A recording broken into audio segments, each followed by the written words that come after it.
Colonel Roy Campbell here. Do not turn the game console off, because you are listening to Raw Dogs.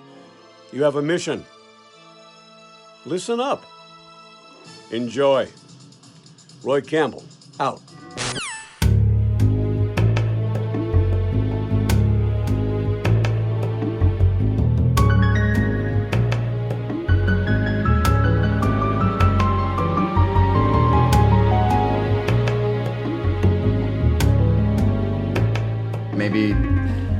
Maybe I could draw a bunch of video game stuff and make some money. What about the person next to our booth that was doing Lilo and Stitch variations of all pop culture? Yeah. Here's Stitch as Pulp Fiction. Here's $20, sir. Thank you. Thank you. Yes, I love crossover material. It's my favorite thing in the world. It doesn't annoy me at all. I love Stitch so much, but he was never in Reservoir Dogs. Yeah, it took me a long time to find you guys at this last one because the way they had the whole layout was like kind of different. Hey, everybody, and welcome to... I read the texts. Welcome to Raw Dogs. And whether or not people respond to group text messages, they still receive them sometimes. My name is Brad. I am one of your hosts. We are part of the HyperX Podcast Network. Check out all of the other amazing shows at podcast.hyperx.com. My name is Dylan. I'm famously aloof. You're kind of a vampire. A little bit. Not yet.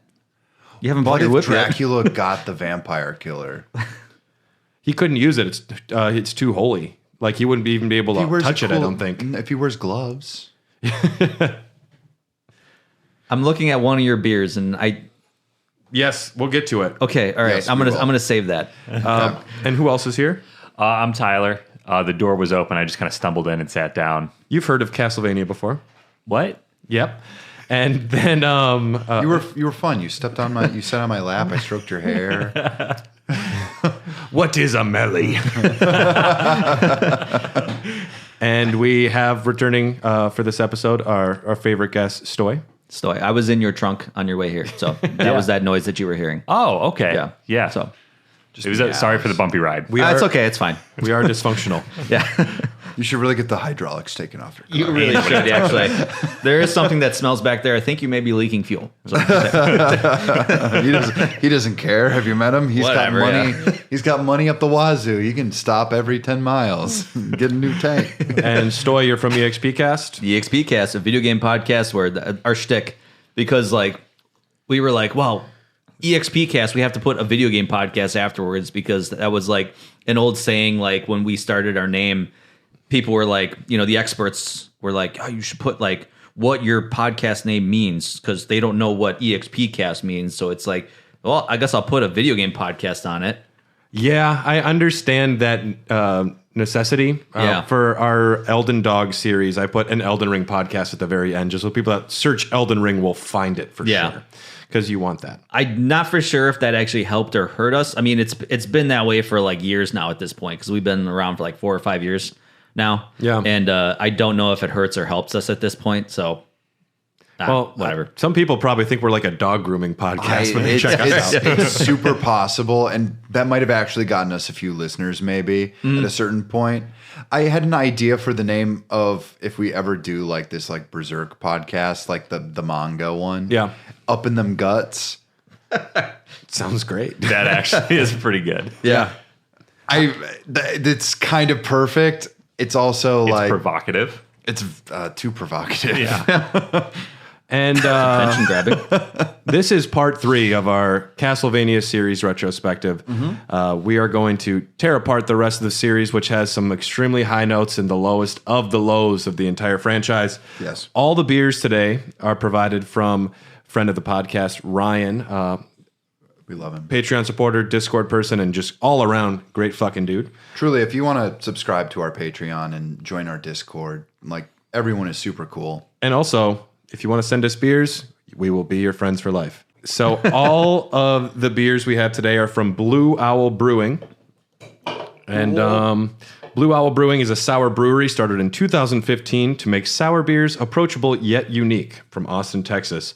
The first one we're going to have is called Spirit Animal.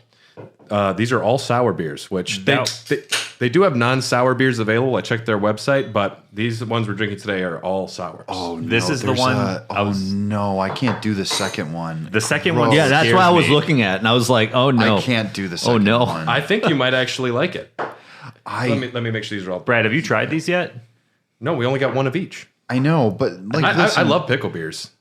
I hate pickles. The cat? I have a cat named I love pickles. I think pickles is great. I love her little paws. Pickles is a boy, dude. Whatever. Cats are genderless. Yeah. Goblin still gets called a she all the time, and I'm like, listen, buddy, maybe you should man up. With a face like that. Maybe you don't belong in a Castlevania game. Maybe you do. With that attitude, So, you don't. this is a sour pale ale. Cheers. Okay. Cheers, boys. Ooh. That is delicious. Wow. That is Sour. true. That is true sour. That is Yeah, that is sour. true sour. Yeah, That is a like real it. tang. I love it. That's like a warhead. because sour beers like just do things to my face. Yes. It hurts the back of my Yeah, back like right by here, my yeah. teeth. Yeah. Yeah. Yeah, that's how you know it's sour. When we left off, we had just discussed Harmony of Dissonance, so that would bring us to our next game, Castlevania: Aria of Sorrow.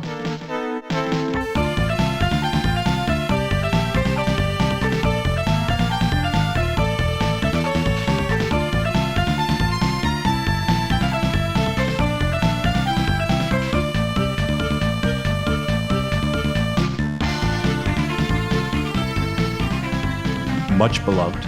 Very much. Known I in always Japan. think of Harvester of Sorrow every time, so it's like Aria of Sorrow. What's Harvester of Sorrow? It must be a song Yeah, by. Metallica. Okay. Metallica. Oh, I've heard of them. Oh, you're talking about the Stranger Things band. Yeah, Yeah, that okay. one. Yeah, Yep, that one. Yeah, that one. Yeah. that one. You know that they actually played music before the show?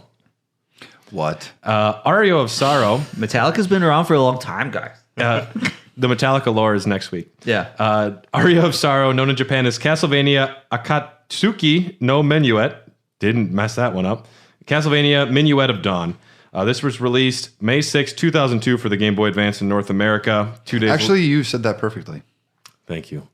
Our local resident Japanese language expert Dylan has approved. I only know a little. Thank you, Dylan Kuhn. That's enough. Kun, come on, man. I'm at least san. Do you? I don't know. It's the term of respect. You're san. We're san. We're all sans. Thank you, Dylan Kuhn. Brad Simon. Kun is like, you little rapscallion. Well, you are. That actually sounds perfect. I don't know. Well, You are a Oddly rapscallion. fitting. fine, whatever. How do you say Lord Dracula in a little term? Dracula-san. Okay, Dracula Kun. A Dracula Domo, which means like a higher term, like leader. Aria of Sorrow was developed by Konami Computer Entertainment Tokyo. Whatever, I'm a weeb. That's fine. Produced by Koji Igarashi. Complain later. Composed by Michiru Yamane and a couple of other folks. This takes place in 2035 in Japan, which is it is cool that this is like a pretty dope. futuristic Castlevania when They all wear clothes from the 2000s.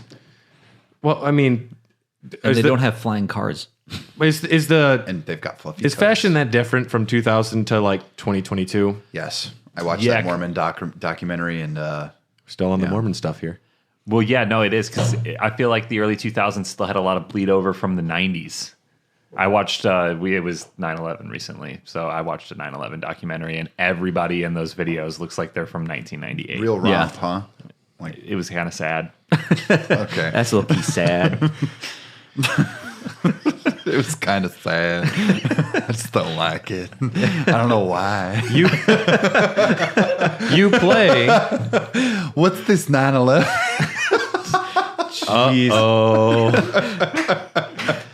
In this game, you play as Soma Cruz, who may or may not hold the dormant soul of Dracula inside of him. Spoiler alert. I watched a YouTube video with someone describing how perfect and beautifully thought out this name is for like all these different reasons. And then I saw Igarashi said it's Cruz because he saw the actress Penelope Cruz's name and thought it was cool. And this guy just made like a video like, it's so perfect. Yeah. For 10 minutes, he's just getting off on it. And Iga's like, I saw Penelope Cruz's name. Oh, man. And thought that looks real That'll good. take the wind out of your sails. So this is another Igavania, Return to Form. And unlike Harmony of Dissonance or Circle of the Moon, Soma uses tons of weapons. He uses swords, he uses spears. He has the whip sword. He doesn't have a whip, but he can get one sword that functions like a whip. Yeah. But otherwise, it's very much kind of feels the closest we've had to Symphony of the Night from these games since then. But also, you get magic from your enemies.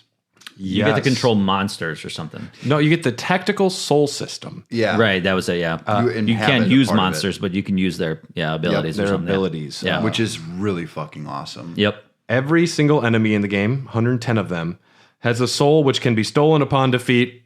Some As a drop. Some drop more often than others, unfortunately. Like zombies. You'll get a lot of those. You get a lot of those. zombies, yeah. Yep. And then sometimes you just go fight like a demon pig underwater because you need to get a special soul from him that you'll never use, but you're a completionist and you hate your life. Well, I'm glad things turned around for you. Yeah. Yeah, I got the soul. I don't think I've ever. So with these games, Brad, even going back in the series, are you a completionist with most of these, or is it when it adds like a collective element? Is that kind of something that drives you? It depends on, I draw the line. I will do most things in Assassin's Creed games, but I will not collect every feather or sea shanty or treasure chest. Well, but the sea shanties were the most important part. Yeah, I actually did that in Black Flag all the time. But the things that are like the wanted more. super Yeah. extra collectible stuff, I wouldn't do. I definitely got every soul in this game, though. There is a collecting nature to these EXPCast where you do kind of want to just see everything in the castle, see every enemy. There are like enemies that are super rare, and you have like a brief chance to try and get a soul from them. I remember going out of my way to do that, unfortunately. I wrote down, you can steal a soul from Persephone, and it lets you wield a vacuum cleaner. That's one of the cooler souls in this game. Sick. Love vacuuming. I don't think I got that one. I didn't either. Yeah. It's the vacuuming ghost. I feel like that weapon would really suck to use. Get it. I think. Dang it, man, that's good. Nice. I was a little slow there. Wait, what? I was like, I'm the one laughing. It's the delivery. Hoover, I barely know her. There's mine. We did them all. That's all of them. Oh shit, it's over. There's 4 main types of souls. Bullet souls have a sub-weapon like functionality. They're up in B. Guardian souls, mainly defensive, like summoning familiars or shape-shifting. Enchanted souls acquire new latent abilities like walking on water. That one is a bitch to get. Yep. It wasn't a demon pig, but it was something you had to go fight for it. Ability souls provide always-on abilities like double jump and slide. No heart gauge, just a magic meter. Strangely enough, you can link your Game Boy Advances together with a friend and trade souls between them. Seems useless. Just go You get could just do it. just go get the soul yourself. I don't know. Also, you could potentially, that could help at speedrunning. I mean, yeah, There's no rules against it. yeah. I mean, if you have that really lazy friend that just doesn't want to grind, Yeah, I guess. Yeah, it's just odd that was something that like we need to make sure there's some your GBA friend just link sucks. functionality. I can imagine like an older brother being like, "Hey, listen, take this one and beat this boss." Like, I kind of like that functionality, no matter what. Just the fact that it's there and they thought about it is kind of cool. Yeah, they get weirder with their functionality a little bit later on. I love Ario Sorrow. Me too. Yeah, the soundtrack is great. They only get better, the handheld Vanias. Yep. They get sometimes a little more, they deviate a little bit from like, Portrait of Ruin is okay. it's different. They try new things and it's maybe not better or worse, just different, but beautifully animated. I like the enemies in this game a lot, and definitely a perfect send-off for the Game Boy Advance. Story was kind of, I mean, like the characters like were kind of funny. Like, who's that? Your weapons dealer, Hammer? Or something Hammer. like that? And he's descended from Grant Dynasty. Yeah. Yeah. My favorite name in the series. Grant Dynasty. Yeah. Sounds like he's about to drop like the hardest mumble rap album of 2035. Just hanging or from a whatever ceiling. year he's in. He's like 15 years too late. Yeah. It'd be nasty, though. It'd be good. Oh, it'd be so nasty. What were you saying about Hammer? He's kind of a creep. Well, he's got it bad for Yoko. Yes, he does. Yeah. Yes, he does. And he doesn't know how to take back off for an answer. No, exactly. That's why I'm like kind of a creep. Like, you need to take a hint, bro. And Grant famously had a thing for Sypha. And she went with, of course, Trevor. Right. So dynasties are never getting it on the way they want. No. Yeah. You got to change your approach, man. Yeah. Gotta play cool. They all their kids just keep hanging out. Put that hammer down and get an acoustic guitar or something. Right, yeah. Yeah. Anyway, this Learn is to play Wonderwall. Anyway, here's Wonderwall. You're so good at that. Wow. It's like a song I've actually heard. This is attractive. Yeah. The song's about me. And I'm the brown-eyed girl. It's true. my eyes are blue. My eyes are blue, but I feel like a brown-eyed girl. You so it didn't counts. even notice. It's cool that you play as Dracula, a reincarnated form of Dracula. It's a little twist on that. Julius Belmont is in this game. He is the Belmont that defeated Dracula in the Demon Castle Wars, which is constantly built up to be the final, most epic Castlevania game that never got made. It's when Dracula, it's like the first time he's back at full power because of the solar eclipse in 1999. They're dropping nuclear bombs on Castlevania. Like the entire world works together to go to war on Dracula. And Julius Belmont is the one who destroys them. They seal the castle and Dracula into the eclipse. And they, of course, it lasts like 30 years and they come back, but It's supposed to be every 100 that he revives, right? yeah, that's what they say. When you do the timeline, though, Dracula just always fucking around. It doesn't make any fucking sense. Yeah. Because I think they just create distance for themselves storyline-wise, even though the storylines matter so very little. No, they matter less as you go on. It's still some of it's interesting, but yeah, you play as a reincarnated form of Dracula, and you can play as Julius Belmont in this game. I don't have a lot else to say. The soundtrack's great. I do love the Soul system. Yeah. I think it's a great addition, and it's something that they will bring back later for the next game. Sure.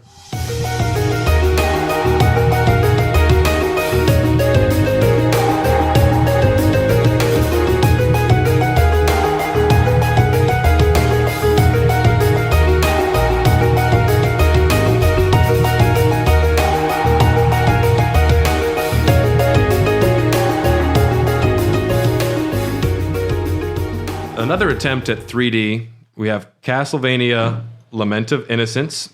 This is known in Japan as Castlevania. Not confusing at all. Nope. Yep.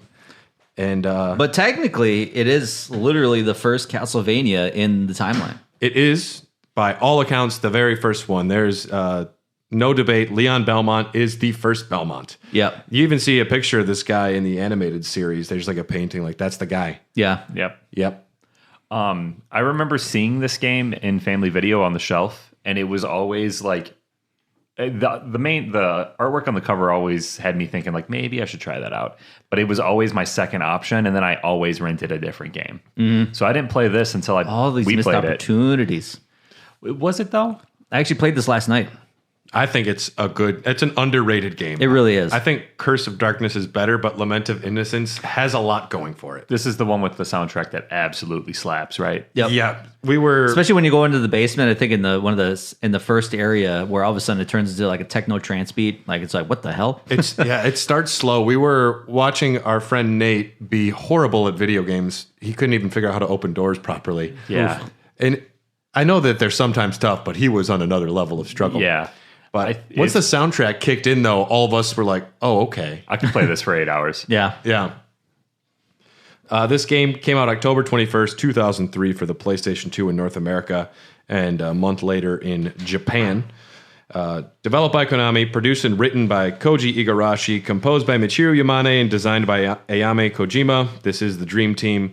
One of the reasons that Symphony of the Night was great was those three, and they are here for this game. I got this, I don't know if it was day one, but like right after it came out, I got this from a GameStop, and I was just holding it knowing I was going to have the best time of my life. And it wasn't. I didn't like it at the time. In retrospect, though, I do like what's going on. No, honestly, this really paved the way for me for third-person action games on the PlayStation 2 because I don't know if you guys remember like Chaos Legion for the PlayStation 2. No. And I think there was like played a that. couple other games that kind of followed that same model of like it's a 3D Metroid-vania style game, just like huge emphasis on like kind of hack and slash combat. And I think Lament of Innocence was like the first of its kind at the time. Like it was hugely unique. It still took that same like Symphony of the Night Metroid-vania style formula, but just in a complete 3D space. It was so hard because everything was, all your enemies were off camera.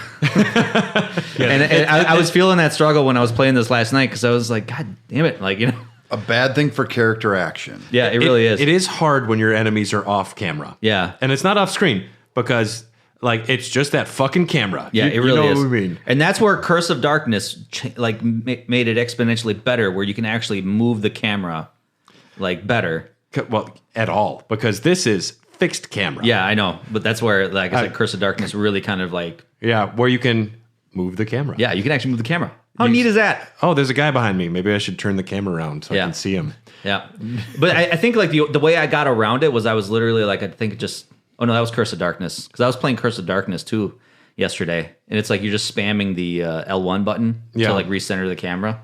But yeah, this is why it's hard to play unless you get used to it, is that camera, the way it just always has a fixed location it's going to be, and the platforming isn't great. I had a lot of issues trying to get up and down areas, but the soundtrack goes so hard, I played a lot longer than I would have. Yeah. The combat's fine. It's I don't think it did a lot of things super unique. It kind of just felt like, Devil May Cry, God of War. It's got, if you like those, you'll like this because it's the same thing. Yeah, Well, heavy even- God of War vibes. God of War, Devil May Cry, like it's but correct me if I'm wrong, this isn't a fixed camera. Yes and no. It's not like fixed camera like Resident Evil but that's Devil May Cry. If you don't remember, and if maybe you don't think about it, Devil May Cry and God of War both had fixed cameras. Yeah. And they were environments you moved throughout, but the camera was always in the same exact place. But to be a character action game and not have your camera under control, that's kind of wild. This will do. You're walking down a hallway, and then sometimes the camera wants to swoop in and get a different angle, or you like move to the right side of the room, and it'll do like a turn and zoom, but you don't control it. That's interesting. That's what this is. Yeah, that'd be interesting if it worked. But when enemies get behind the camera so easily, it's very hard. Well, I think that's the problem with games of this era in general. They were trying to be more than just a video game. They were trying to be like they were trying to approach everything from a cinematic angle, and they didn't let the video game be the video game because they realized after a while that eventually video games were going to become stuff like The Last of Us, stuff like that, where you're just like drawn in by, oh wow, it looks real. This did have a really good story. I mean, probably one of the saddest endings, I think, for me at least, one of the saddest endings in Castlevania. It's very heavy metal. Yeah. When it's pretty dope. When you find out that your wife Sarah, you get her out of the castle, but you find out she's been bitten because she can't leave, and then the guy who makes your whip, he's like, Ronaldo Gandolfi. He's like, that was it. Yeah. We can fully power up your whip now. That dictator. You're gonna have to kill your wife. Yeah. And she's like all about it, and he's just like yelling dark magic at you, and you have to whip her with your whip, and it's pretty awesome. It's actually pretty. It's low-key sad. Holy diver, been down too long in the midnight sea. And this is also, I mean, the birth of Dracula. Matthias Krunkvist, your good friend, his wife dies while he's off fighting a war for God, and he's like, I'm so mad, I'm going to become a vampire. And that's how he starts his journey to become Dracula. That's why it's like the story starts where he's like, he knows exactly what's going on.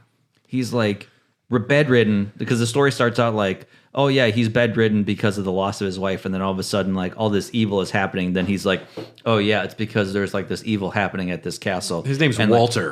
His name's Walter, by the way. And like all these monsters are coming around and stuff like that, and you're like, how do you know this? Okay, I'll take your word for it there, Maddie. Yeah. And Krunkvist.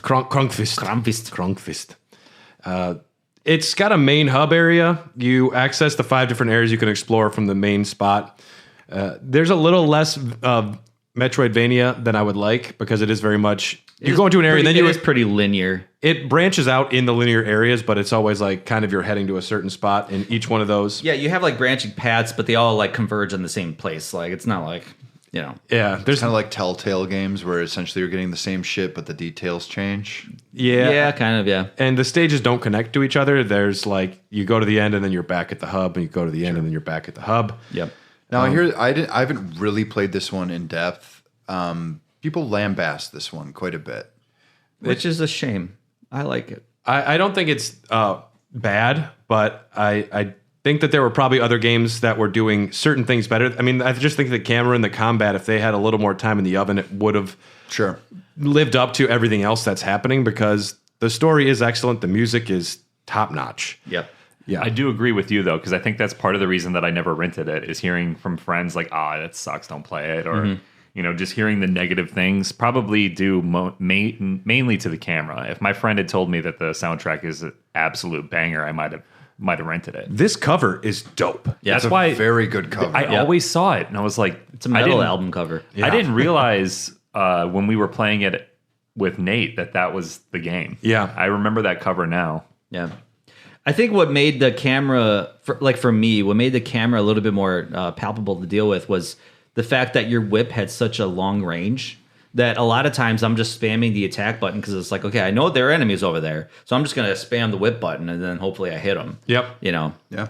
Do the wide attack and because there was your heavy attack and then your area attack where you're just kind of whipping it all And over the place. I don't really blame them for the camera, because, there's instances before this game where it worked. Like Resident Evil has the fixed camera and that game works. But that's a survival horror where the element of not knowing what's going on is actually paramount to the experience. And I wonder that's what they were trying to think go. they were trying to go on the coattails of Resident Evil that's and what have I'm it be a thinking. survival horror That's the experience. problem. Character action, you have to know what you're doing when you're doing it because you're That's playing true, as yeah. the character. But it's one of those concepts that on paper probably sounded really good, and then the execution just didn't hit the mark. I think that's highly possible.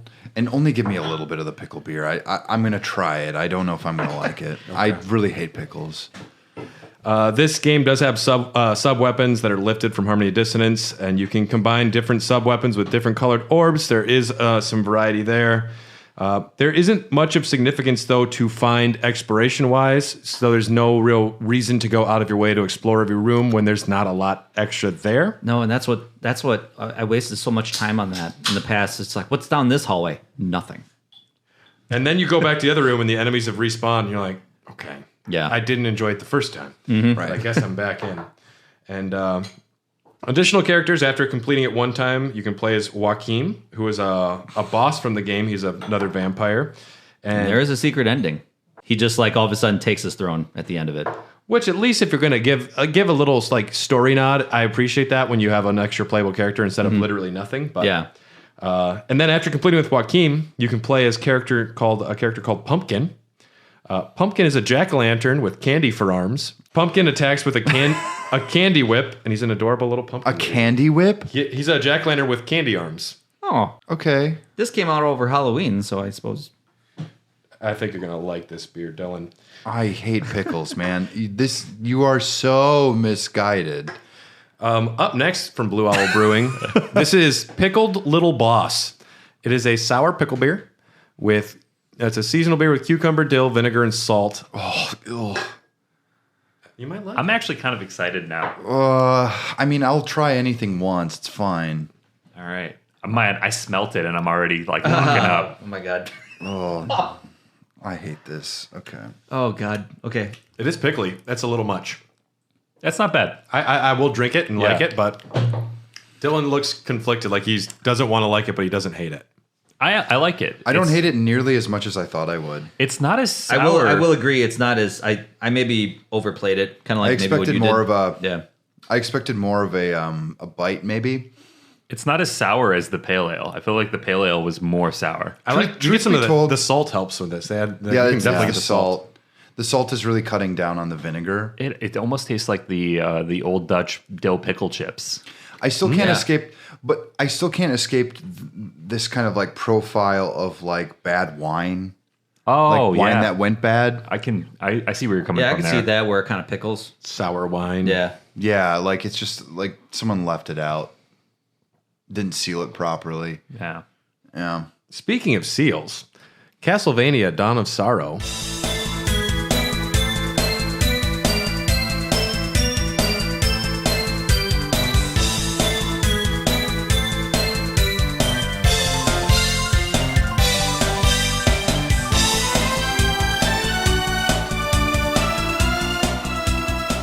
feels arf, arf, arf. Yay.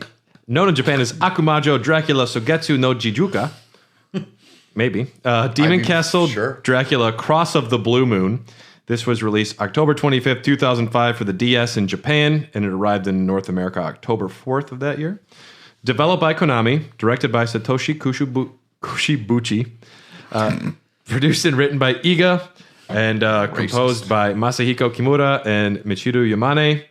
This is a rare direct sequel. You don't see this often. You got this with Castlevania 2.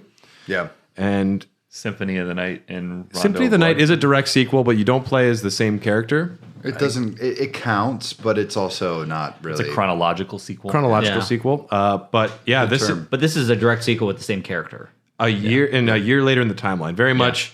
You know how everything was wrapped up neatly? Well, it's the Simon's Quest to. He's back. Yeah. Yeah. It's not even he's back. It's like you're still here because you're Dracula. It's like, yeah, you're still here. And The plot of this one I remember being kind of dumb, but the gameplay is just so good. Yeah. yeah, the plot is there's a cult again because there's always a cult. Always a cult, yeah. Always a We're cult. investigating a cult. Yeah. The Mormons are trying to bring back Dracula. I said it. I've been saying it for years. No one listened. Dracula That's what they're has saving up 54 for. child brides. And he feels Andrew Garfield must stop the crime. he really doesn't like gay people either. I don't think Dracula would have an issue with that. No, actually, that's why I like Dracula. Dracula's kind of ahead on a lot of approaches to lifestyles. Yeah. Except he will eat people and kill children. Sucking their blood's really not eating them. It's like drinking them. He doesn't eat them. He doesn't eat them, he more It's drinks not them. cannibalism. He drinks them. But he's doing it in a loving and caring way. He's I think so. Yeah. cracking them open like a cold one. Just Yeah. You want to crack Enjoy. open a few According kids? to the TV series, all he does is fucking. I got a fuck up six-pack people of that peasants. deserve it. Yeah, right? Yeah. you want to come over tonight? I got a That's why six-pack it's of like, I'm peasants. not We're even gonna watch mad the at this football guy. game. I got Peasant Light. Not a lot of meat on the bones. Peasant life. Drinks well, though. It's a lighter body. Their blood's a little thinner than it should be. Yeah. Listen, did you put them in the fridge? Did you make sure the mountains show up on the side of them? That's how you know it's cold. Kids ready to drink. Return of Tactical Soul System. Although you've lost all of them and now you have to regain your abilities. But you never lost them because you've always had them in you. But gameplay-wise, they're video gone. games. Yeah. But video games. But I think that's how they explained it at the beginning, at least when I was playing it this morning. And they were like, how could I still do this? And the guy, I forget the name, Vincent or something like that. You're like handler or something like that. Julius He's like, Belmont? you've always, yeah, Julius. Or you've always had them. Are you talking about Genya Arikado, who is definitely just Alucard? Okay. Yep. Because Alucard is now a dude in a business suit who went to Japan to go studying We're studying a cult. cults in Japan. Yeah. And his name is Genya Arikado. He comes back and he's like, let me tell you a thing or two about this thing Avocado called the is stock Alucard. market. Alucard is Dracula. Whoa. You know what Genya Arikado is backwards? Dracula. Doesn't track. Okay, I haven't done it. The Tactical Soul System is back, though. This time, souls can be strengthened by gathering multiple souls, which I guess is good. If you're going to run into so many zombie souls, at least they're worth something. Mm-hmm. It does enhance the system quite a bit. And souls can now be combined for attacks. With Wi-Fi, you can trade souls over the internet. Ooh. Is this a DSi? It's a DS thing. Just a regular, yeah, I mean, you can play it on the DS, but DSi is the only one that has Wi-Fi capability. Well, yeah, it must be then. I'm just going with what I found online. You can trade souls over the internet with this game. If it come out, yeah, it would have come around that time. I just had no clue. I forgot. It would be one thing if you could like really power up your souls and teach them to surf, but this ain't Pokemon, you know? These are just, you got the Persephone soul and now it can vacuum. Maybe vacuum a little good. Sure. There's the vacuum joke. yeah, it is. I was looking for one. I haven't found an avenue for it yet. Okay. Just Google vacuums. This game, since it's a DS game, of course, Dawn of Sorrow, DS, and they had to add touchscreen functionality because you can't have a Wii game without a waggle, and you can't have a DS game without something to do true. with the touchscreen. So whenever you beat a boss, a seal comes up on the screen, and you have to trace the seal. It's not hard. I mean, you can use your finger with it. Like It's pretty easy. It's tough on an emulator with a mouse. that is true. Yeah, all right. So stop playing it illegally. That was Bro, buy the game yourself. I read that somebody else did it. It wasn't me. Come on. Read that It's somewhere. Huh? It's intense though. Like once you get to the end of the boss, you're already don't want to die, and you might be like nervous, and then you think you need to do it fast, but you don't. They'll actually give you as much time as you need to do the seal, as long as Wait, what happens if you fuck up the seal? the boss just comes back to life, and you have to keep fighting. you have to keep fighting it. Yeah. It's only with a fraction of their health. But they'll keep coming back forever until you get the seal right. And especially that last boss where it's like 7 points, like 1, 2, 3, 4, 5, 6, 7. I mean, I did it. Yeah, Maybe Yeah. I'm good. I mean, at, if Dylan did it, maybe Yeah. I'm good at lines, baby. you're an artist though. You know your line work is Oh, great. but it's as easy as Comes more connecting natural dots. to you, I guess. They also have You guys like connect the dots. they have some strange rooms in here where you have to. There's ice blocks all over the room, and you have to use the stylus and break the blocks and create a path to get to the other side. Oh, that sucked. I remember that. There was one particular scene where like you had to like it reminded me of the Heat Man stage with in Mega Man 2. Sure. Where you took the jet like over the so there was like one scene where you had to take this like floating platform across the room and you had to like break ice blocks as it's moving. Otherwise you're going to drop down and then you got to fight all these knights and then do it all over again Until you get there. until you get that right. Yeah. Annoying. Yeah, But I mean it's cool. but it's a DS game, It's so a DS game, yeah. what are you gonna do? Yeah.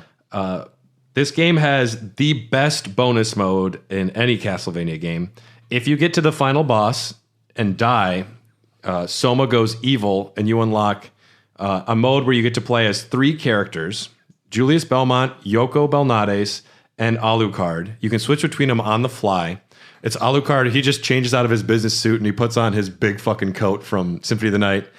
But they all play differently. Yoko plays kind of like Sypha, so it's definitely a callback. But it's even got a new story, like a continuation where they have to go in and kill Soma, who's gone evil. And there's like a whole like more scenes added and stuff, which I appreciate. Yeah, because there's like 3 different endings to this game. Yeah. Yeah, That's crazy that all these games seem to have multiple endings or multiple different like playable characters that change the playthrough on your second playthrough. And I think I remember this one was more subtle because when you play as Soma, you had to like equip this like seal or something like that, some like guard against evil spirits because it's a condom. yeah. So like you got to wear this condom before you go in, to prevent Dracula from seeping into your soul, and that kind of goes where that You ain't ending drinking goes. me, buddy. Yeah, you ain't taking my blood. Yeah.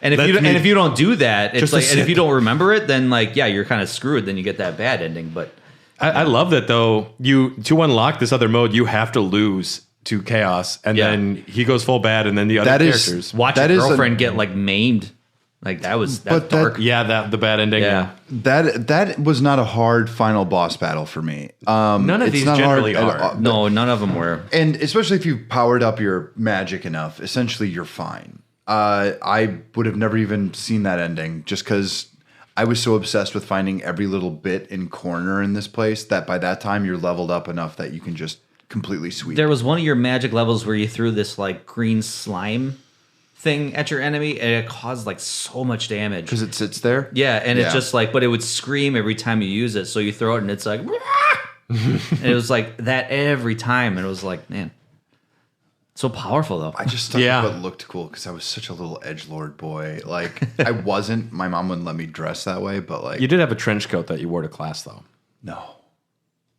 no, never. You should have. Yeah. I would have believed it though. Yeah, I was a part of the trench coat mafia.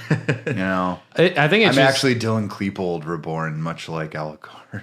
it's still surprising to me when I go in to do research for these things. I didn't know you could play as Simon Belmont in Harmony of Dissonance, and the fact that there is a mode in Dawn of Sorrow where you get to have 3 different characters. Don't you miss an era where they had little itty bitty secrets like this that actually had like more? That you didn't have to pay for.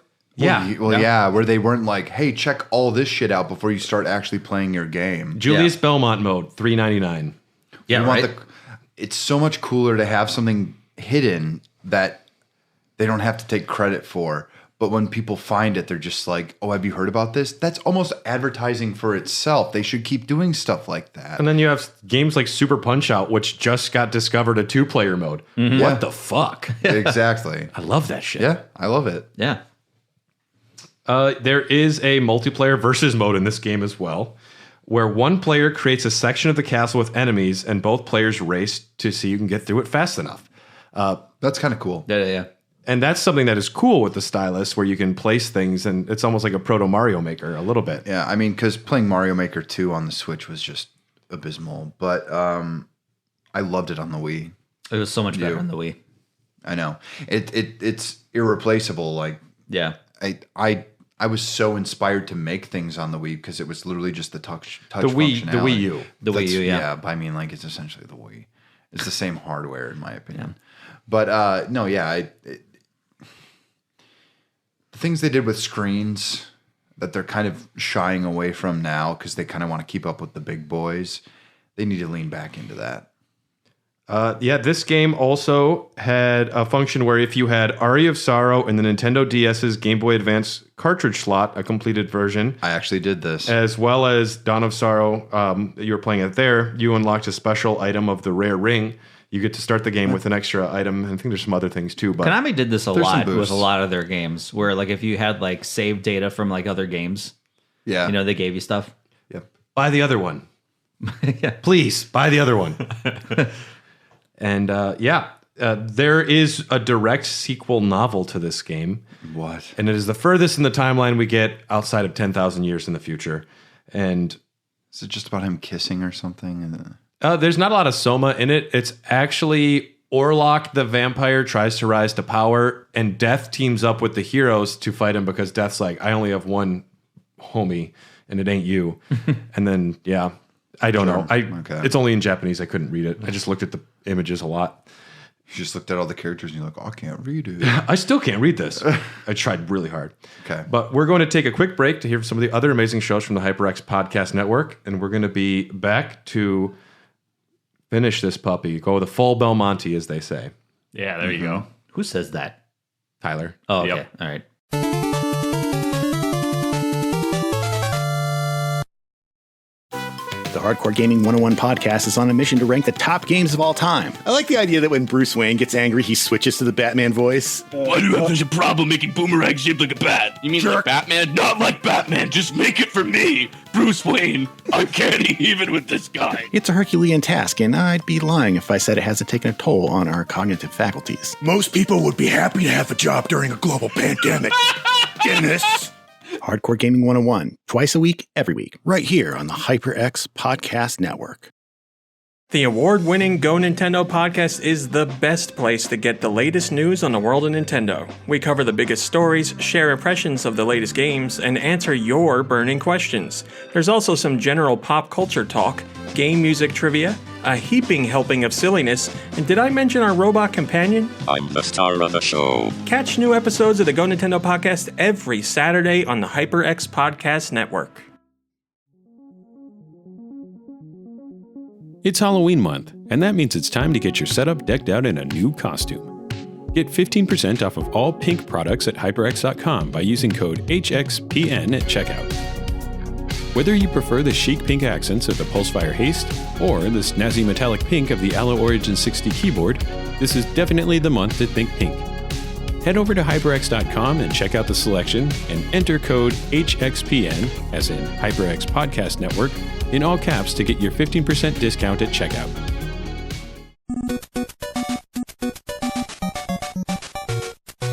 I wish I could go back to young me. The amount of like rare And games strangle I had. him and steal his games. Yeah. Be like, you little shit, you just don't get rid of them like that. Your mom says it's convenient, but keep the cases. I didn't realize that it was worth that much. Yeah. And I like that it's got the little, Yeah. Right off the shelf, dude. a little damage up there. I mean, this isn't going to get WADA, the horrible grading system. Bradley, you got a D+. Fuck you, WADA. You're not my dad. There's someone who's gonna, there's someone who would fucking pay for that. And we're back, everybody. We're going to talk about some more Castlevania games. There's not a lot left. There's a couple of turkeys and a couple of good ones. I know this next one, I need Stoy. a limited warranty. Should we call? You have 90 days. 90-day limited warranty for Castlevania 4. I think that warranty might be void now. Maybe. I don't know. Let's count out the day. What if you just bought it the other day? I don't have the receipt. Oh, I don't know where that's where they get you. I don't know where I got these. I think some of these are just like thrift store finds. Like my mom just like, here, these came in. And great. That's why I also have like 5 sports games for the Sega Genesis that I don't want. But they're in a box. I'll take them if you don't want them. Maybe. I just take them for the cases, pretty much. I don't have the cases. I just have I would cartridges. But I honestly, I was looking at the artwork for this right now. Super Castlevania 4. Yeah, I would love to have this on my wall. Yeah, I would frame this and put this on my wall. Yeah. It's that good. The Lament of Innocence one, we talked about that one. How that's like a metal album cover. I would love to have that one on my wall.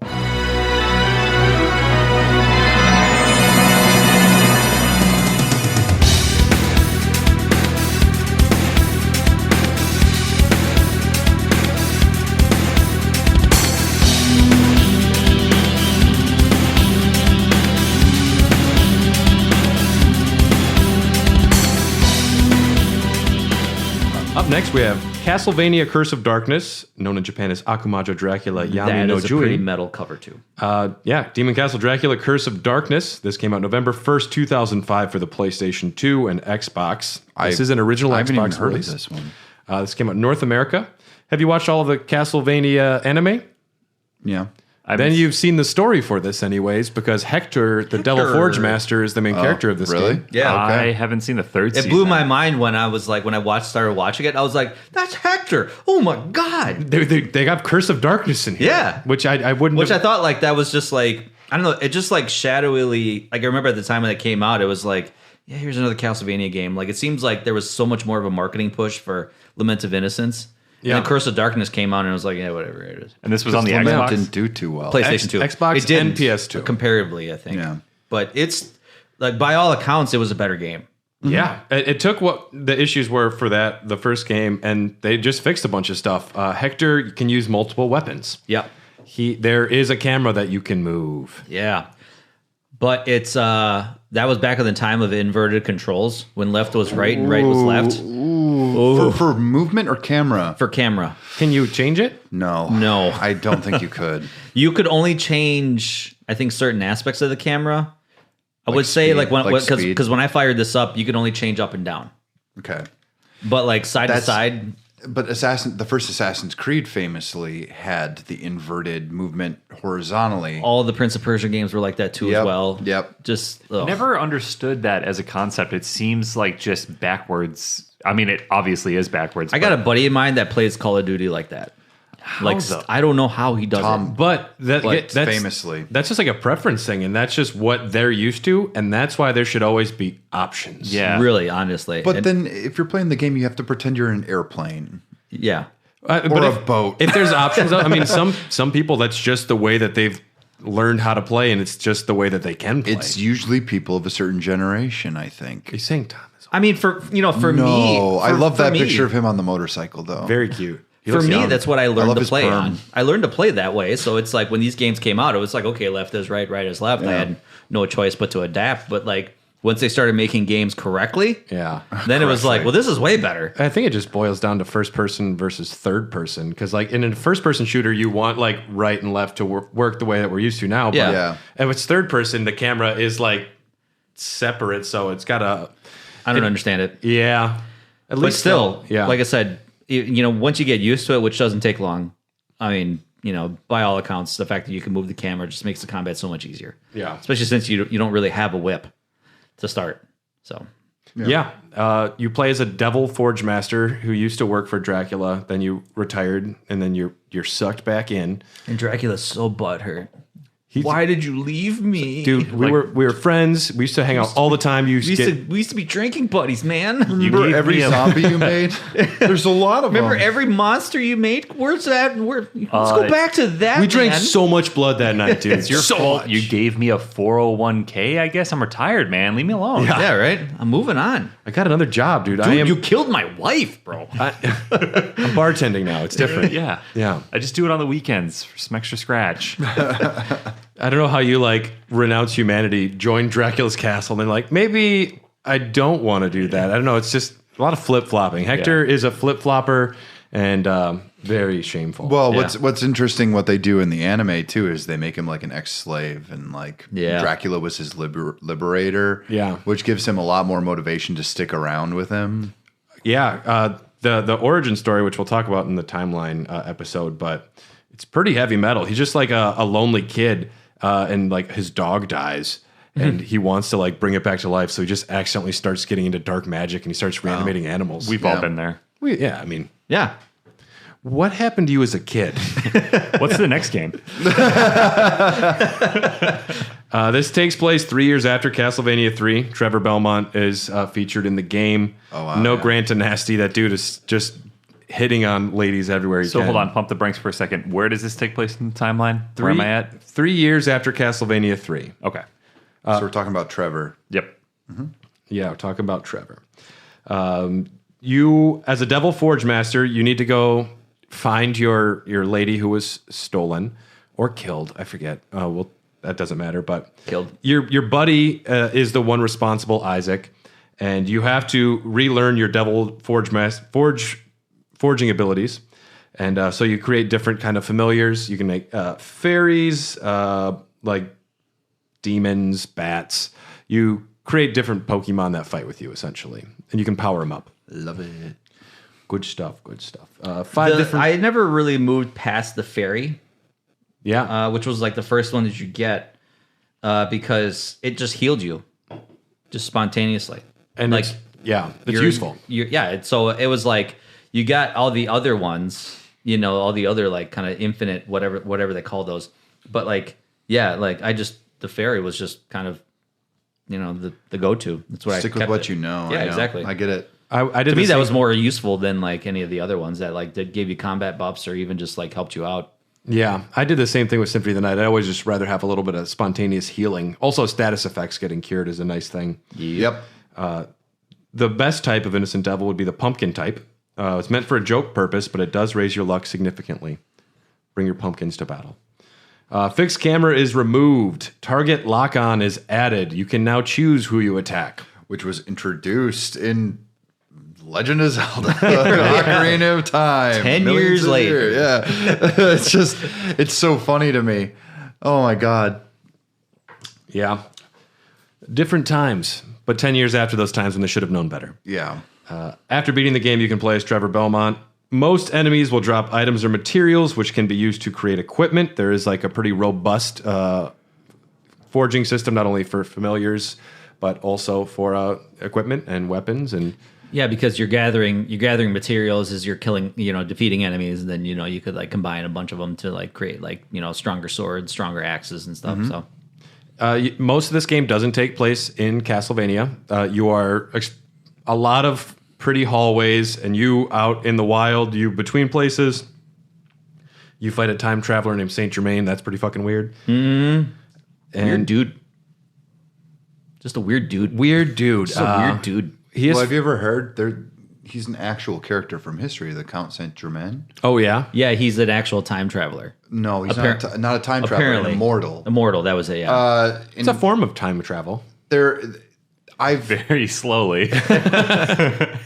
One direction. It's believed to just be a farce, but of course. The Y-Files, a YouTube channel, actually just debunked it. Like, he did a really good job of actually. Yeah. Well, there's also one on Astonishing Legends of Count Saint Germain, and they kind of break down how people may have used it like almost like Batman, like a mantle that they carried with them to gain like notoriety and move forward in noble society because everyone knew this story and they kept rolling with it. Yeah.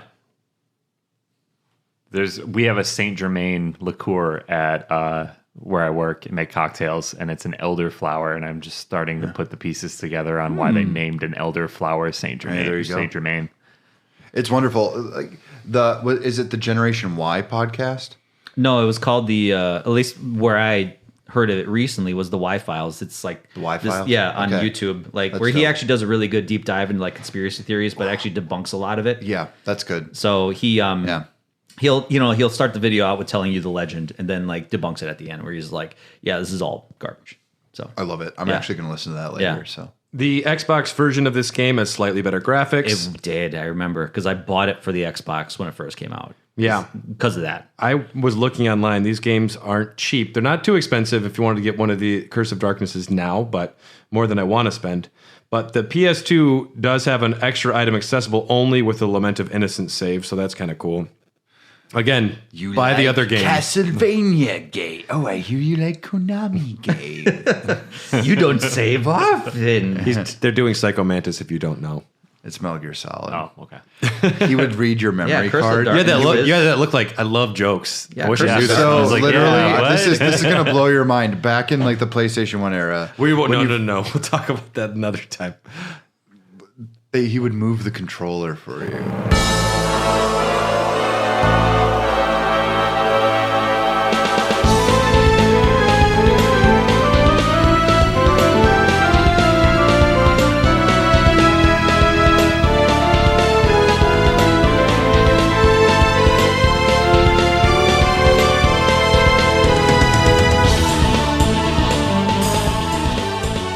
Castlevania Portrait of Ruin. This is known in Japan as Akumajo Dracula Gallery of Labyrinth. Gallery of can't name Every things in proper single one of English. these titles sounds like a Good Charlotte album. Yeah. Are they still around? I don't know. But No one knows. You mean My Chemical Romance or you mean Good Charlotte? Good Charlotte. My Chemical Romance has They're kind a of the little same. more heavy metal. Like the Black Parade's a little more heavy metal than like the Chronicles of Life and Death. Okay. Yeah, you're right. Yeah, you totally get what I'm saying right Good now. Charlotte, My Chemical Romance. Portrait of Ruin came out for the DS in Japan November 16th, 2006, and in North America December 5th of that year.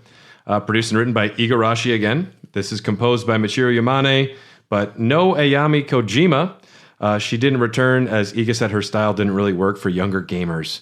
So they have a much less interesting style for Portrait of Ruin. I think they were trying to get hip with the time, and I know what they replaced it with.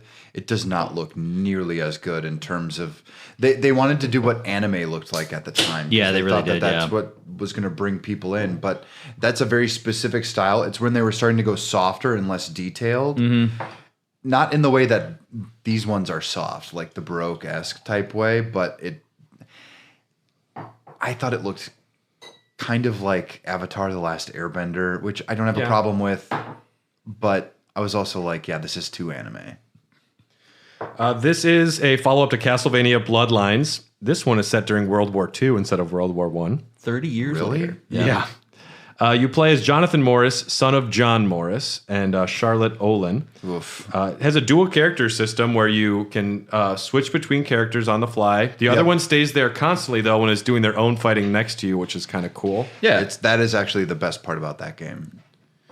You can use different weapons, but you start with the vampire killer, even though John isn't a Belmont. Charlotte has magic, and famously in this game, you enter paintings.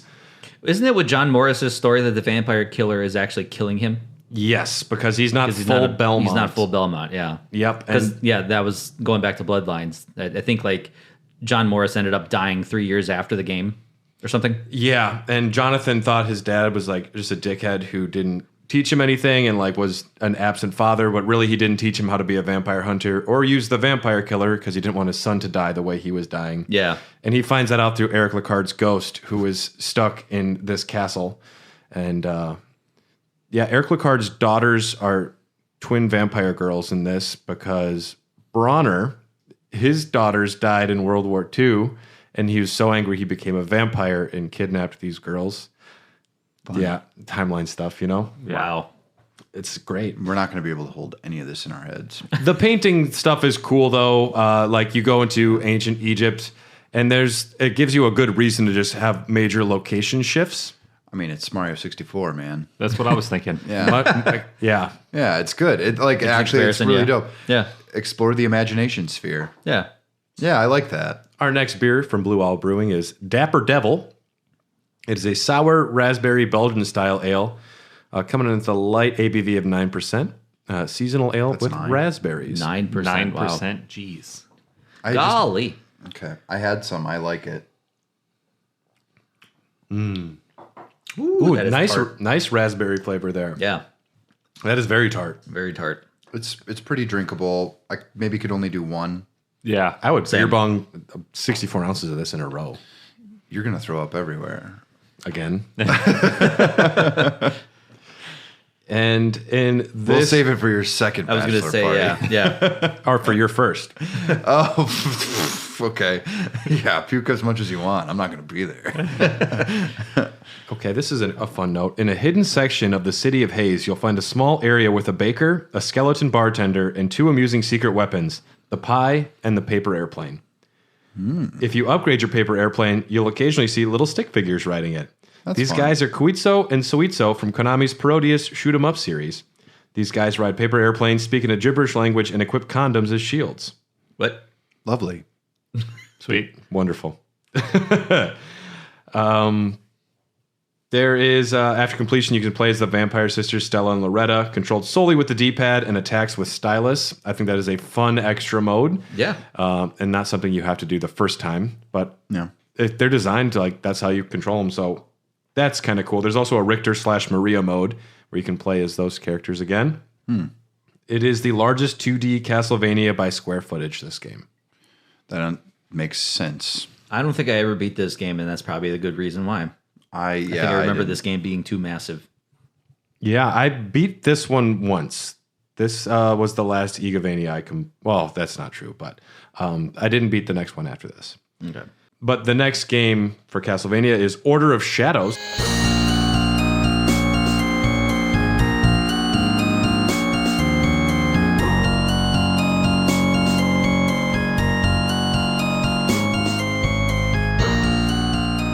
This is a mobile phone game. Came out September 18th, 2007. It's on Java.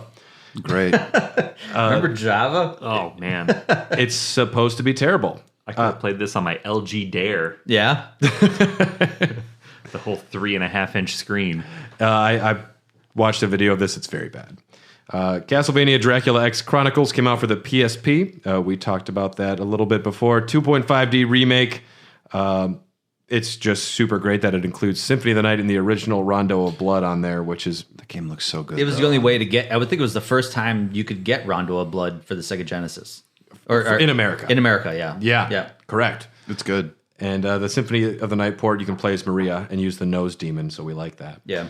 The last kind of main entry, Castlevania Order of Ecclesia.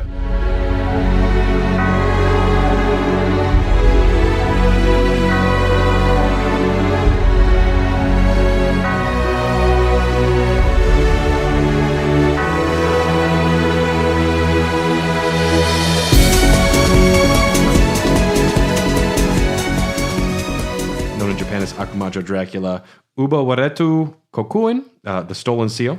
This was released October 21st, 2008 in North America for the DS and 2 days later for Japan. I've always wanted to play this. I never got my hands on it. This is supposed to be like the toughest Castlevania. I was just going to say, I was a big baby with this. Oh, yeah? Big baby. I was like, this game is too hard for me. They scale back the number of enemies big time, and they just make the small enemies like you have to superpower. Yeah, you have to think about what you're doing and be engaged, like a Souls game. But yeah, like the bosses, they can take a lot of damage, so you have to actually learn all their patterns and know what you're doing. A lot of people who I've listened to talk about this game that I kind of stay with their opinions and agree with them. They say this is one of their favorites. I haven't played this one, surprisingly. I thought that I had played all of them, but when I looked into it, I have not. But it's got the worst title. Yeah, Order of Ecclesia. Who's that meant for? What's Circle of the Moon meant for? I mean, at least it's evocative. Yeah, I can see your point. It has a female protagonist. Igarashi started to realize that women are okay. All of a sudden, it's like fine. Now he's fine with female protagonists. Definitely, you can see where Bloodstained gets its character, Miriam, because she's covered in like stained glass tattoos. Shanoa's covered in tattoos, and she gets her power by exposing her back tattoo to like... He just loves alt girls, man. Yeah, just pale, dark hair, tattoos. Everybody's got a type. That's actually, that's kind of my type. Everybody's got a type. Yeah. If Brad were a lady. Ooh. I'm not that pale. You are. Wait till winter. I do have tattoos, though. I do. Yeah, but we'll wait till winter. Shanoa's modeled after Iga's wife. And Igarashi was asked, why did you decide to switch it up and go with the female lead character? I think that is the most frequently asked question I get these days. Geez, I wonder why.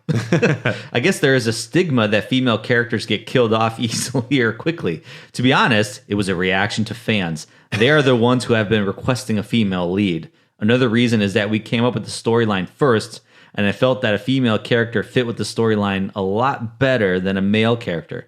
The third reason is that I really liked the rendering that the artist did of a female character and decided to go with it. Did this game have jiggle physics? I don't remember. It had, every time she absorbs the like spirit, she like her back just arches and it like faces the screen. Oh yeah, there it is. I Yeah. love that. She's the main character now. I'm into it. Yes. Composed by I like Michiru that. Yamane. She would leave Konami after this game. She came to this decision after she got a pet cat and she wanted to work from home. Which That'll do it. that's a heartwarming story. I'll say. Yeah. Yeah. Considerably difficult, this game. And the glyph system, you absorb magical powers from glyphs and you access magical weapons and abilities. Everything you do is magic. All of your weapons are magic. All of your attacks take up the bar, which can replenish fairly quickly. But first canonical game in series to not have the vampire killer. There is like a world map. You go around different places. I'm very excited to play this game when I do get to it. I don't have much else to say about it. There is a hard mode you can get to if you Why? if you connect to Castlevania Judgment on the Nintendo Wii, you unlock bonuses for both games. Oh, great. Wow. Yep. You unlock characters in Judgment and accessories. Speaking of Judgment.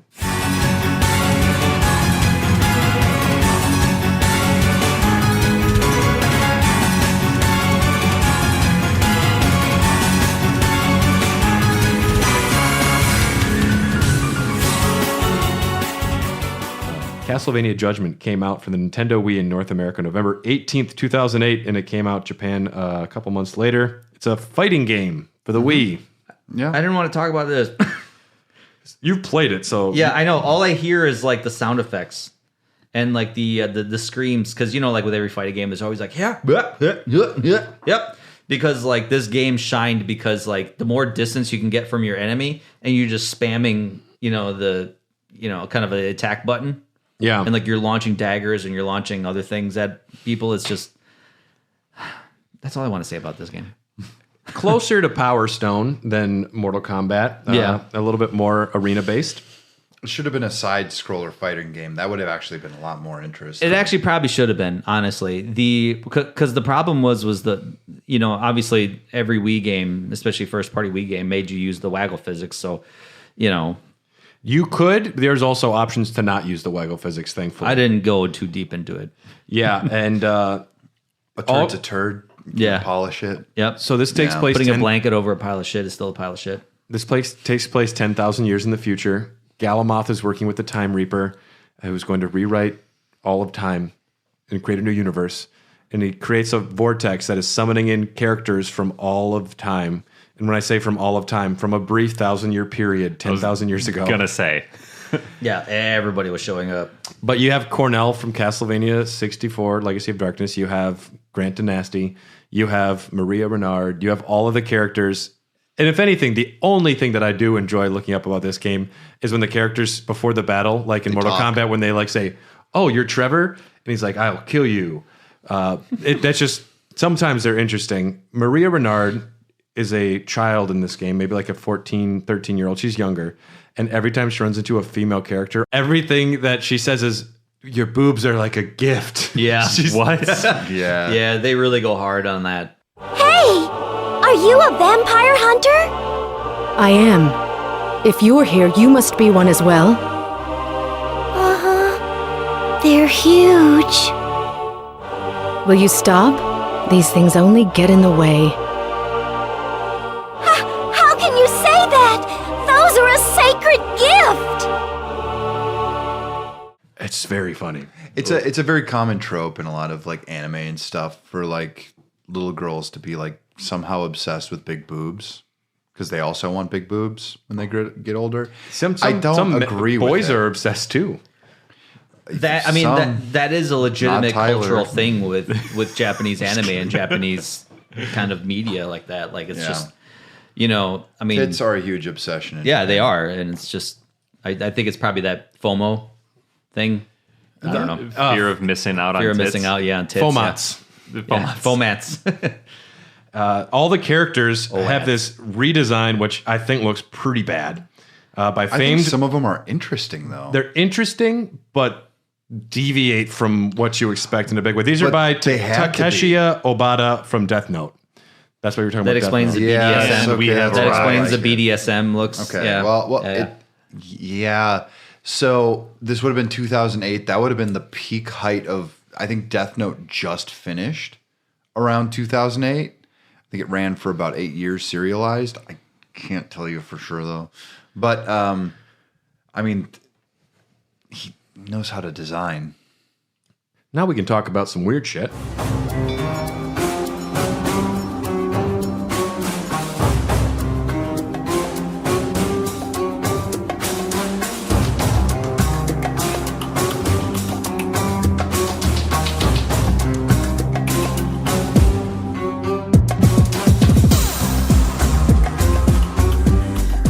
Castlevania the Arcade came out February 2009 in Japan. Didn't come to North America.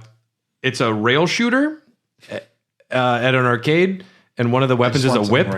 Yep, it's like a whip, and you actually like have to aim the whip and do that. Oh, that's kind of cool. I like that. I remember seeing this. I obviously never played it. I desperately want to play this. I think it's down in Chicago at Galloping Ghost. Okay. Yeah.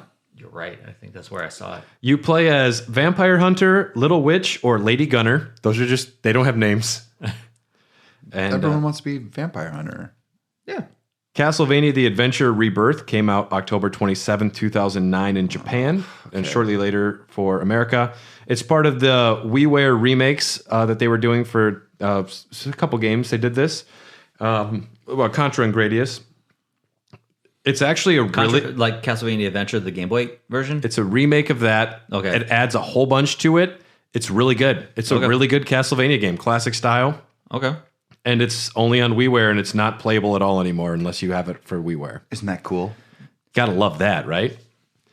Castlevania Puzzle Encore of the Night came out for iOS in 2010. For iOS. Imagine the story of Symphony of the Night with like Connect 4 meets Puyo Puyo. I love Puyo Puyo. Castlevania Harmony of Despair.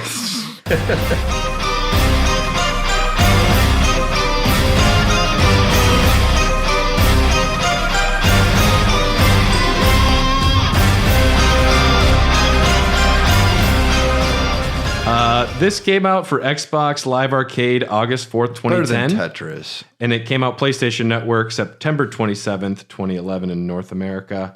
Developed by Konami, directed by Igarashi. Igarashi's last game. Yeah. Ayami Kojima makes some new great art, like Jonathan Morris, and some of the characters that she wasn't involved with. She does her like own interpretations, which are really great. Ooh, I gotta look those up. Multiplayer loot-based questing, up to 6 players.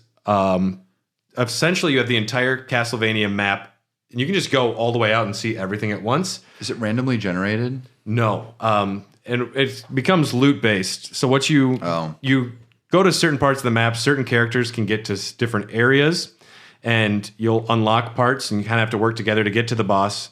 There's treasure chests scattered. Some of them, you're looking for rare drops. That's the kind of the name of the game, but I think this game's really cool. Yeah, no, it was. We watched you play it on Tom's projector one time. That was great because with a projector, you can get the screen so big. So when the further out you go, it looks great being able to see the entire map and enemies moving around. That was actually really cool. Yeah. Strange game. Yeah. I didn't get too far into it. I played it for a while, and it was past its prime, so not a lot of people were playing it. Yeah. But I talked to people on Xbox Live, and I made a couple friends because they were trying to help me get a Chrisogram. Ooh, do you want a kiss? Ooh. I got to go to work now, guys. But yeah, they have characters from all over the series. It's pretty cool. 6 stages and then 5 DLC stages. This is when Konami did start pushing DLC everything, which is unfortunate. Once they started seeing they can make money off that. And sadly, the Xbox 360 versions, the Xbox versions, no split screen not split screen, but no like couch co-op. The PlayStation one you can. Yeah. Xbox you can only do online multiplayer. A huge boner killer. Like, I prefer the social aspect when I have someone in the room with me. I have played games with friends online, but it misses that like actual socialization aspect. I think when people think they're being social online, they're not actually doing it. Yeah. There's a whole different thing to playing games with friends, and being physically in the room actually makes a ton of difference. It does. Yeah. And I miss it. Yeah, I do too. Yeah, it makes for a better overall experience. That was great. fun. That was great. A couple weeks ago, when we all just got really drunk and played Castlevania here. Just took turns playing single player games, but it was great. If I hadn't made plans, I would have been there. Yeah. And been as drunk as you weirdos. I did that with a lot of friends playing Resident Evil, just like passing the controller back and forth. You know, that Yeah, was it's always, fun. Yeah, it is more fun. What are you going to lose by like just having a fucking good time and hanging? Yeah, right. Yeah. Yeah, When we all cheered when you were able to like beat a boss. Oh, that was so nice. yeah. I did it though. It was actually really harrowing. I almost died. Like literally? Not in real life. Oh, not in real life. Almost Right. had a heart attack. Almost had a heart attack. It's weak. Feeling weak in my left side of my chest. Here. That's why Brad's got a defibrillator hanging in his living room. Brad, my left arm is getting numb again. Zap him. Clear. Igarashi left the company in 2014. After having been moved to Konami's social division in 2011, he felt he was unable to release any new games. With Konami shifting its focus towards mobile game development, he founded his own studio and has successfully made Bloodstained. Very long Kickstarter campaign. That was a huge wait. Yeah. I played it the other day, and I don't like it as much as I used to. The art design is just not as good as I remembered it. I said this the first. You and Tom were so high on it. We were high on playing new Igavania. We were just high on I that. know, and I was just like, these hallways are a bit too long. It's not even that. It's the fucking look of the game. Oh, it just looks crummy. Yeah, I thought that too when I'm with you on that. I thought that too when it first came out. I was like, man, I would rather play I would rather play the D-Make, that they put out before. Yeah, honestly, Curse of the Moon is Curse of the very Moon, good. It's very good. Yeah, I would rather play that than I think just Bloodstained in general. But after I hate this, saying that, but Konami went a different direction.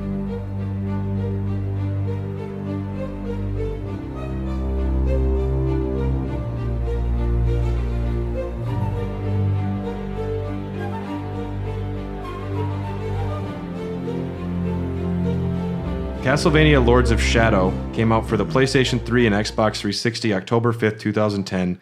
Reboot of the series. Developed by Mercury Steam and Kojima Productions.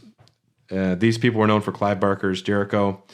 Kojima worked as an advisor, and by all accounts, he would come in a couple times and say, make it more like Guillermo del Toro. And he pretty much just spoke up for the studio and said, leave them alone, they're fine. Yeah. Which is all they needed to get the game out, because Konami didn't want to give money, and he said, I approve of it. That explains why Pan, the mythical creature, was in it. And looks very much like straight out of Pan's Labyrinth. Yeah. Yep. Yeah. This game, by no accounts, is bad. What? It's also not great. I think it's fine. It's very 360. I like what they did with... I liked that they tried something new. Let's put it that way. I like that they actually tried something that reinvented the formula, gave us something new. I hate exactly that this looks and feels and plays like a game from 2010. That's maybe the biggest flaw that it has. Like, it just feels like such a relic of its own era that you can't get past it. And there are a few things maybe they could have done to kind of fix it, but it's also like storyline.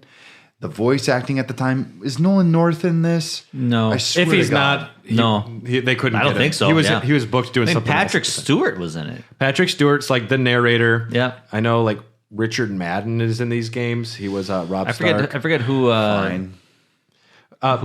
Belmont was.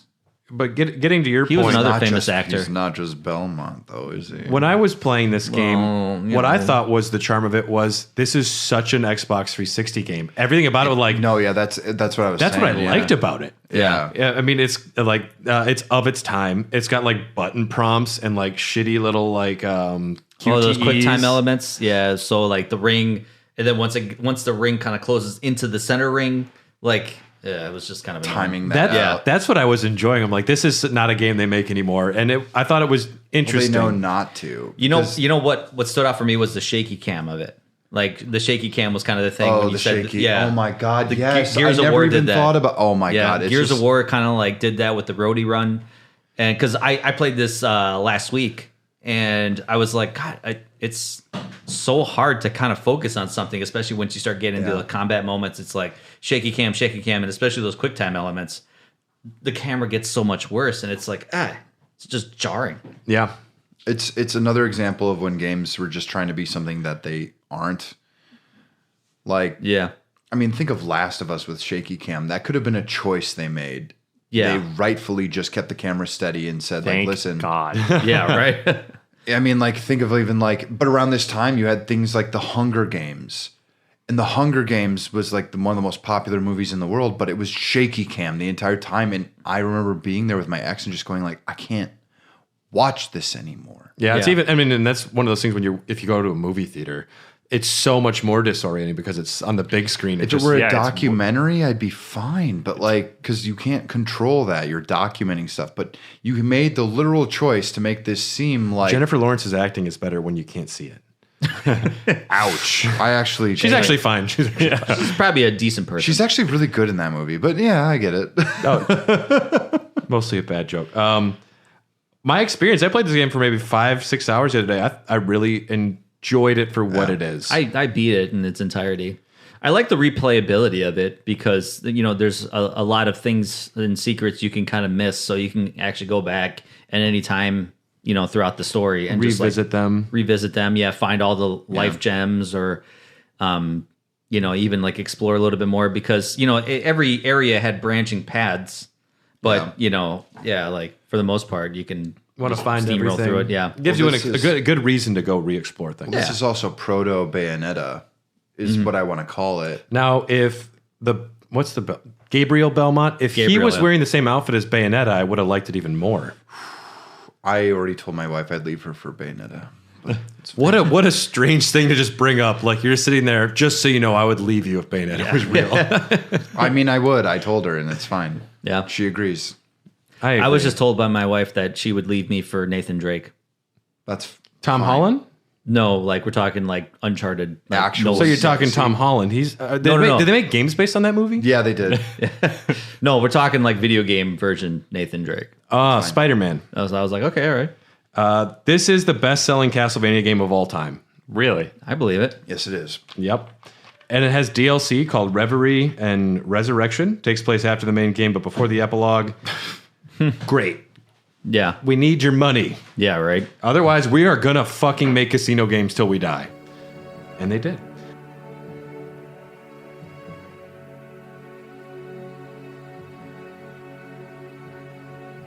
Up next is Castlevania Lords of Shadow Mirror of Fate. This was a release for the 3DS. Came out March 5th, 2013. And then they brought it to the Xbox 360 and PS3 because they knew they could make more money with the same game. Yep. And that came out October 25th in 2013. This game was rough. Like, it looked good, but controlled like ass. Very bad. Yeah. They're like, let's take the Lords of Shadow concept and try and make it into the worst Metroid-vania possible. Yeah, it was just... Man, it looked good, like I said, but just controlled so slow. It was so clunky. It was like, it goes back to that Jeff Goldblum. Just because you can doesn't mean you should. They didn't think about whether or not they should actually make this game. Yeah.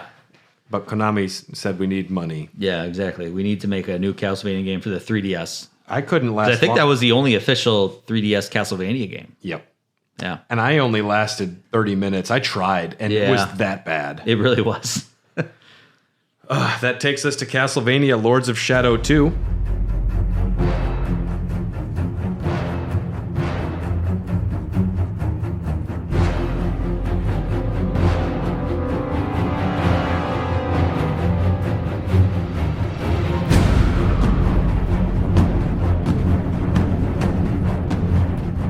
This was released February 25th, 2014 for the 360 and PS3. Again, developed by Mercury Steam, directed by Enric Alvarez. Turns out Gabriel Belmont is Dracula. Spoiler warning. Shocker. Oh no. He's now Dracula, awakening in the modern age, and you fight to stop Satan. Because who's worse than Dracula? Satan. I guess. Yeah. False. False. My ex-wife. Yeah. You enter your mind castle to reclaim your powers and fight your demons. Distinctly sci-fi. You do fight mechs and riot soldiers with machine guns. No chapters, but an open world. Camera is fully user-controlled. I've never played this. What the fuck? QuickTime events are optional and disabled by default. Yeah. They put them in there, but they have them turned off by default. Like, if you want them, you can turn them back But that was on. when it was starting to become a tired trope, you know? It started to become annoying. It started to become really annoying. I've never. The only time I've ever liked a QuickTime event was Resident Evil 4 because that was With the such knife fight. Yeah, the knife fight with the what's his name? Krauser. Krauser. Krauser, yeah. Oh, I really hope they keep that in the remake. I Oh really do. my god, they're not going to. I know they won't, but I would like it. I used to have a Krauser action figure with the big blade hand. Oh, sick. I don't know where the hell it is. I miss it. This game was not did not review well. People did not like it. Nope. A letter from an anonymous staff member was released, and they said many things. One, This shocked me, actually. Kojima had little to nothing to do with development. He came by, set a seal, visited the studio, signed things, and that was it. The vast majority of this team is aware that the game we've done is a real piece of shit that has nothing to do with the first one's quality and production values. No one is surprised with the reviews we got. Why? If there's someone to blame here, it's our director, Enric Alvarez. He is the person who has led a broken development based on his personal criteria, completely overlooking programmers, designers, and artists. Despite his nice look to the press, this guy has serious problems. He is a mean and naughty guy, and since the success of Lords of... mean and naughty guy? That's what it said. That's what I am. I'm a little devil man. I'm gonna be a naughty boy. His ego has grown to the point... You're naughty. His ego has grown to the point of not even daring to say hello when you meet him in the hallway. What a dick. What a cunt. His distrust to his own Sorry. workers is enormous. Much of the development team found out features they found out features of the game through press news rather than through the studio. Oh, my God. Oh, we're doing that in the game? No one told us. I guess we read it, though. He sounds like a middle management guy who got lucky. Many of the studio founders are people with zero abilities for running a studio. Absolutely every design idea has to be monitored, taken away, and mutilated by Enric Alvarez. This is all like officially what was said in this letter. There's a lot. Is it Enrique? It's Enric is what it is. Enric Alvarez, not Enrique. Okay. I'm just making sure. The production management for this project has been terrible. After completing Lords of Shadow 2, Mercury's team fired 35 workers, and it's embarrassing that no website or journalist is willing to talk about it. That was one person. Yeah. So that's scathing. Yeah. You know, the dude was drunk one night. He's like, I'm going to do it. I'm sending this fucking letter. There is a part of me that thinks that if Konami had any like balls whatsoever, they would find like, because they make ROM hacks of this all the time. If they got like a Christian Whitehead kind of version of someone who could play with Castlevania a little bit, especially with Symphony of the Night style. Yeah. I think that you could make like one of the most successful indie game. Well, it wouldn't be indie, obviously, but I think you could really make a stellar video game if you you have to let the next generation kind of be like, we know what's good about this. This is why we're obsessed with it. We know what's going to be good. And if they could make like a Sonic Mania, but with Castlevania, I think that the potential for that happening is better now because it's definitely better. Konami has started to make a few moves in a good direction. Finally, yeah. Well, it only took them 10 years. Well, I mean, it took the pandemic. Let's be clear, because nobody was playing their pachinko machines when nobody was allowed to go outside. But everybody was buying retro video games during the pandemic, and Yep. I hate that you're right about that. Yeah. I'm so right. I mean, it's fine. The only reason that they're getting out of pachinko machines is because they're not getting played as much. Yeah, people don't want to touch them because they're gross. Yeah. Speaking of gross.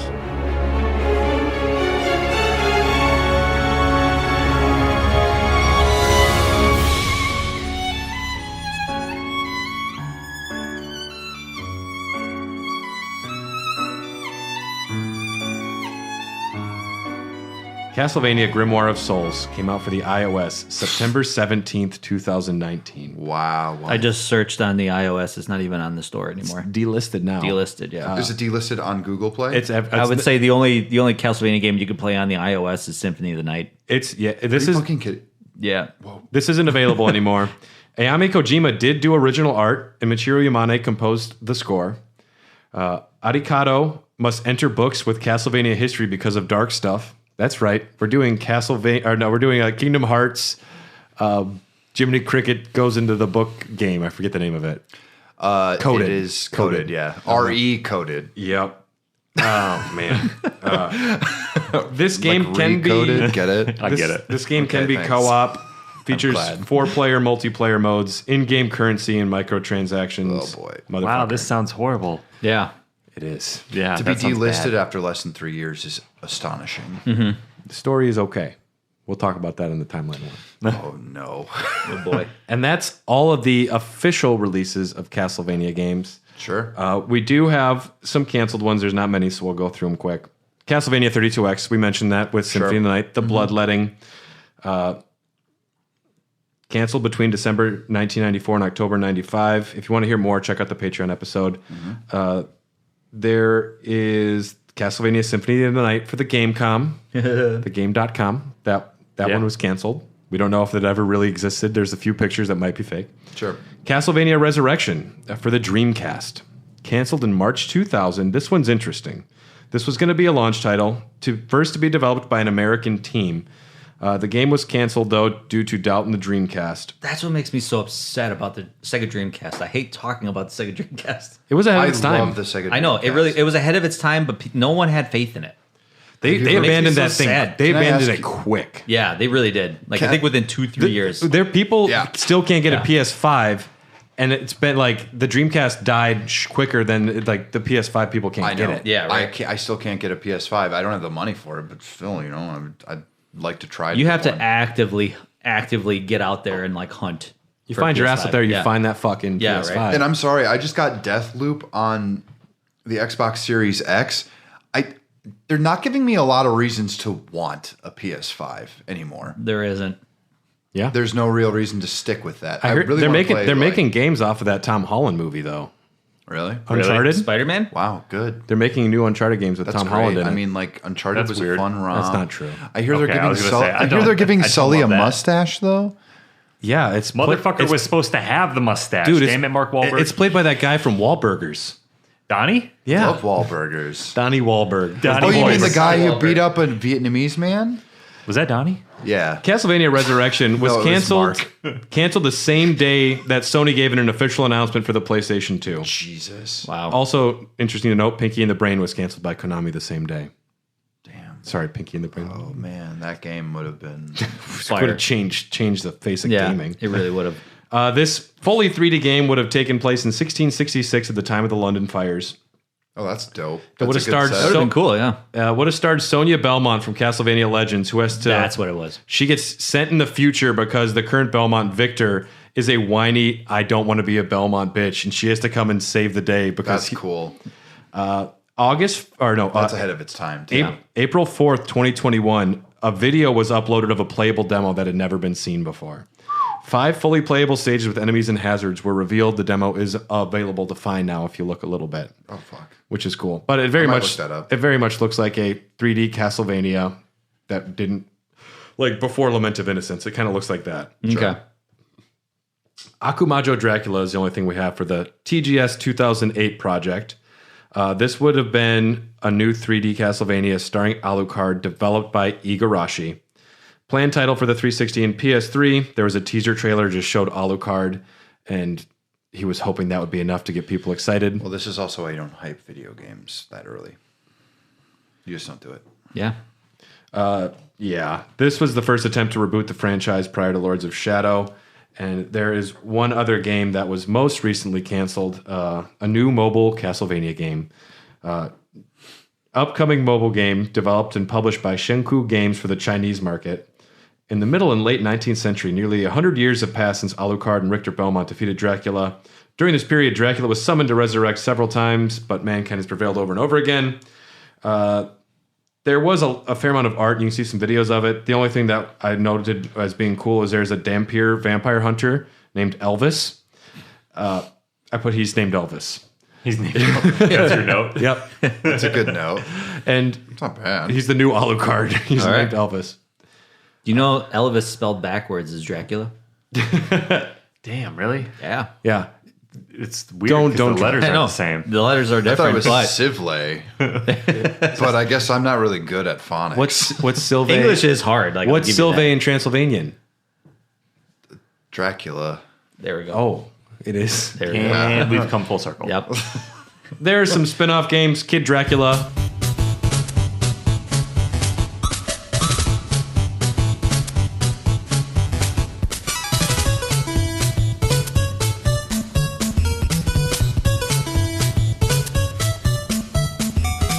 I love Kid Dracula. Yeah, that awesome was game. so fun. Yeah, that was so much fun to play, and I never I always dreamed of playing it because I always saw like screenshots, and I love the Game Boy. I love Game Boy functionality. I've only played that in emulator collection. Okay, It's also on the Castlevania collection. Yeah, it's on there now, which is a good way to play the original Famicom one. There is a lot of pachinko machines. We won't get into that. We don't need to. I will say I watched one of the features. I do like a slot machine, and you enter like a boss rush mode where you spin the slots, and if you get the right things, you can go to the next boss. It looks fine. How skill based? I mean, if I saw this, I would put $50 in there easy. But that's about it. I probably would too. I don't think it would cost that much though. Pachinko machines are known for just keeping you at them for hours on end. I don't think I could hold myself together if I saw a Silent Hill pachinko machine. Damn you, Konami. You would get too horny. Yeah. Okay. I know you love Pyramid Head. It's fine. Everybody has a preference. As far as sex symbols go, there are worse. Yeah. There are worse. He's actually got a good body. Yeah. Good angles. Yeah. Very vascular arms. Vascular. Some oddities. I love your veins. That's my Those veins are hot. There's Tiger Electronics games. You can play as Simon and Richter in Smash Brothers Ultimate. Metal Gear makes some mentions to Castlevania. Captain N was an animated TV series in the US and Canada and UK. Fantastic. 10 out of 10. 10 out of 10 for sure. Definitely the best animated series referencing Castlevania. My favorite representation of Alucard to date. The Netflix series is just so good. It's not as good as a skateboarding kid Alucard, though, who says, "Whoa, dodge! Check it out! Vampires rule!" I am so glad I skipped that. Wow, you have never seen it? No. Okay. I've seen the clips, but I've never watched a full episode. Yeah. Alucard, you idiot! We watched the full episode. Yep. Yeah. That's cool. And Simon Belmont is like a real ding dong as well. Oh my god, such a meathead. Just the meatiest meathead.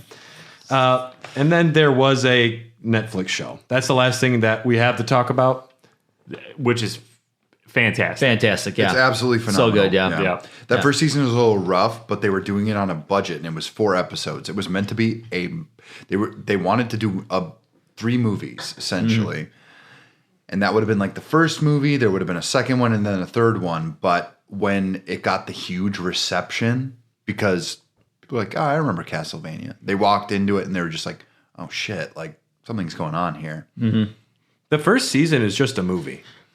It really is. It's 4 25-minute episodes. So yeah. They did that with the more recent Resident Evil series too. It was like a movie that they just split up into 4 or 5 episodes. Are you talking about the Lance Reddick one? No, not that one. No. Welcome to Raccoon City. No. There was the animated one. Oh, okay. There was an animated one with Leon and Claire in it. Okay. I'll never watch it. I don't watch animated ones. And I also didn't watch the new live action one because I tried and it was bad. There was one of the most favorite, what was it? It was one Resident Evil scene where like they had this like amazingly choreographed John Wick moment with Chris Redfield and Leon Kennedy riding in on shooting zombies on a Ducati motorcycle. It was one of the most amazing scenes. You have to see it. You have to Google it on YouTube. Okay. The animated. Yeah, it's animated. I'll watch that. But it was so well choreographed that it's worth watching the whole movie just for that scene. I trust you. I mean, I would see that. And I used to trust the rest of the movie is like kind of like a long drawn out, like, okay, all right. But just that scene alone, God, I forget the name of it. And Resident Evil Dingulation. Our friend Dom, I used to trust him until he said the new Castlevania, the new Resident Evil live action series is good. And I officially don't trust you anymore, Dom. I know you're listening. The fact that you got that far, though, makes me. It was Resident Evil Vendetta. Dom lives in an RV. See, I feel bad because I walked out of Welcome to Raccoon City and I said, it's not bad. And I got like torn apart because I went to go see it with the guys I podcast with, and I got torn apart by everybody. I didn't think it was bad. I didn't think it was bad. I thought it was rushed. Yeah. I thought what they did to my boy Leon was a little bit sacrilegious, but very much so. Leon is not a ding dong. No, he really isn't. I mean, I don't mind that He's they changed. He's a very intelligent man. He got through Resident Evil 2. Yeah, on his first day. He solved a police station like museum puzzle. Like, that's weird. Yeah. You can't do that on accident. He faced down a liquor. Oh boy. My ex-wife. Castlevania. Yeah. Castlevania Netflix series. I only saw the first season. I've heard the fourth season isn't great. The fourth season is really good. The third season is slow. Okay. Third season was slow. The second season is the best one. Yeah, second season. There's a legitimate moment where like the hairs on my arm literally just like popped off, and I was just like, yeah, what the fuck is this? Because you'll know it once you get there. I won't reveal too much. Is that the scene where Alucard goes into JFK's room? Yeah. Oh God. Yeah. Don't watch Blonde. I did. Don't do it. Yeah, Alucard goes into Kennedy's room, and it just gets. You know the scene when you get there. Yeah. Season 2. That was rough. Yeah. I just like the banter. What was that in season? Was that in season 2 or season 3? Where like the banter between Alucard and Trevor. They don't they don't even interact in season 3. Yeah. So it would have been season 2. It would have been season 2 where they were just like kind of taking the piss out of each other. Yeah. Yeah, because Trevor's there to kill Dracula, and it's like, you're the fucking what? No, I don't like Dracula. You. Yeah, it's just like, I'm supposed to kill you guys. Like, you're the whole reason my entire family lineage is destroyed. And then Alucard's like, well, you can't fucking kill him unless I help you, so shut up. Yeah. Alucard spanks him. Well, here's the thing. You would love season 2 because they reference so many of his abilities in Symphony of the Night. Yeah. Like, you'll see shit like pop off, like swords moving on their own, like his rapier as he's doing another thing. Like, it'll fight for him. It's really cool. It really is, yeah. Yeah. Season 2 is, I don't think I've seen 4 or 3. 4 I've seen 1 maybe. 4 ends the story in a good way. Yeah, but no, season 2 was the best. Incredible. Yeah. And they have the teaser trailer for the newest spin-off Netflix series, Castlevania Nocturne. And it's just like it's just like Richter Belmont from behind, like, and he pulls like the whip, and it's Richter Belmont. It's going to do Rondo of Blood and then lead into Symphony of the Night. Oh, cool. Sure. Yeah. I do an animated version of Symphony of the Night. And Shaft is voiced by Samuel Jackson. It's going to be great. Yeah. Are you fucking kidding me? Yeah. Okay. Really? Yeah. That's no, dope. I'm kidding. I was gonna say what? Oh, I was gonna say fuck. You just destroyed Dylan's hopes. I was like, you get out of here. Yeah. No, it's voiced by Nolan North. I would not be surprised. Or Troy Baker. Yeah. Tom Holland is Maria Bernard. Or Yuri Lowenthal. One of those. It's gonna be Chris Pratt. He voices everything now. The Mario trailer comes out soon. I'm excited to see it. I think this is going to be a dumpster fire. It's going to be a dumpster fire. Was it you, Brad, that said you think the movie's going to be like he clocks out and then he puts on the Chris Pratt voice and then it's like... Much like Mario Brothers 3 is set on a stage, I think it'll be the regular Mario voice, Charles Martinet, and then it'll be like him punching out and it's just Chris Pratt or something like that. And that's why I think... They're going to do a Wreck-It Ralph with this, and that's the part that annoys me the most. Yeah. Well, I feel like the success of the Lego movie and what that was, especially with him being at the forefront of it, is probably going to be something similar. The Rescue Rangers movie? Which was very good. The more recent one. Very I liked good. that movie. Yeah. That was good. That's where I'm thinking they're going to go with it because I like really the Zipper hope so. being voiced by the dude from the Allstate commercials. Yeah. You know, like Lance Reddick. Yeah. I don't know. That's also Lance. It's not Lance Reddick. It's Hello, Guardians. It's me, Lance Reddick from The Wire. That guy. Yeah. Yeah. No, I don't know. It's the same thing I feel about the live action One Piece adaptation. I'm like, why are you going to do this to me? Like, I literally have to watch. Why are you this. going to do this to me? Like they're doing it to me. I actually feel like they're doing this on purpose to hurt my feelings, but it's going to fail just like Bebop, fans. In the writers' room. Yeah. In the writers' room, they just have a photo of Dylan on a dartboard. They're like, yeah, fuck this There's guy. so many How can we darts in ruin my this guy's forehead and eyes. They're just so obsessed with making my feelings get hurt. Like, I like their casting, but like that means nothing in comparison to like, how are you the most? Never mind. Sometimes things work out. I thought the Sandman adaptation was great. I heard thought good it was things about missing that, a lot, but it's fine. Like, You can't have read the everything, books. though, as an adaptation. It's fine. Listen, they're not going to get One Piece right. I just know they're not. Hair of the Dogcast exists because of people like you. Thanks for listening. If you have any questions or thoughts about this episode, check out us on Instagram and Facebook, Hair of the Dogcast. We are on Twitter at Hot Dogcast. Email us at hairofthedogcast@gmail.com. If you want access to our special Patreon episode of Symphony of the Night, as well as a lot of other exclusive Patreon content, such as our movie podcast and a lot of other things like our after show, Doggies After Dark. It's true. Check out patreon.com/hairofthedogcast. It's totally worth it. Executive producers Ryan, Christy, Nick, Tyler, Keller, Kip, Brian Ward, Katie Bone. Thank you so much for your support. And we are part of the HyperX Podcast Network. For more information, check out podcast.hyperx.com. And before we leave the Castlevania Retrospective 3-part series, I'd like everyone to just say what their favorite game is and if they want to talk about Castlevania anymore. Or have you had your fill? I think I've had my fill. Symphony of the Night, I definitely put the most time into out of any of the games, but honestly, I think Super Castlevania still I got a soft spot for it. I watched some more YouTube videos because I was only able to play it for like 45 minutes or so. And watching it makes me want to play it even more. In fact, I think given if I had Symphony of the Night and Super Castlevania, I'd probably choose to play Super Castlevania. Yeah, I actually agree with you on every aspect. I was talking with someone about it, and I was just like, Symphony of the Night is just a better video game in general, but for just pickup and playability, Super Castlevania 4 has a lot whip going physics, on. man. The whips, You the can grapple. like swing. Yeah, you can grapple on things. Yeah. Being able to whip diagonally is a nice thing. Yeah, Yeah. Medusa heads not being a problem because I just windmill that shit over Hell yeah. and over. That's the biggest problem. Yeah. Yeah, I agree, I actually. ain't afraid of no birds. Yep. It's a tie, in my opinion. Yeah, So, they're close. yeah. It's a really close tie for me with Bloodlines and Simon's Quest. Cool. Okay, Like, wow, I yeah. liked... I was a Sega Genesis kid growing up, so I didn't get into Castlevania 4 till late. So I actually played Bloodlines before even touching Castlevania 4. So I just loved the visceralness of Bloodlines, but I, like what we was talking about before recording, Simon's Quest, Castlevania 2 was like kind of the more unique ones of the time. Yeah. And it did something completely different that it didn't take, like it took a long time for Castlevania to revisit again with Symphony of the Night. So... How about you, Brad? I know I'm a shill. Symphony of the Night. Yeah. It's where it's at. It's the best soundtrack. It's the best art design. It's the fucking best one. It's dope. Yeah, I mean, and it's hard to even argue with that. And like we could argue every day about like the merits of each. It's but just sensibilities, and I know. this just scratches my itch. yeah. I mean that itch is such a good scratcher, though. The soundtrack. Michiru Yamane, we're not worthy.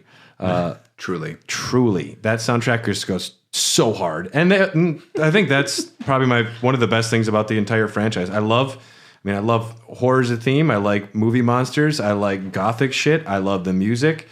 Everything about Castlevania is just what I'm about, and usually, my patience for Kingdom Hearts ran out quick. Yeah. When we were doing like that, getting ready for those episodes. Castlevania, I'm still not tired of it, which is surprising for me to say. Well, I mean, Kingdom Hearts drove me insane in a couple ways. Just thinking about it, even like watching YouTube videos about the timelines and stuff. I'm like, at least I'm a sadist. You are Clearly.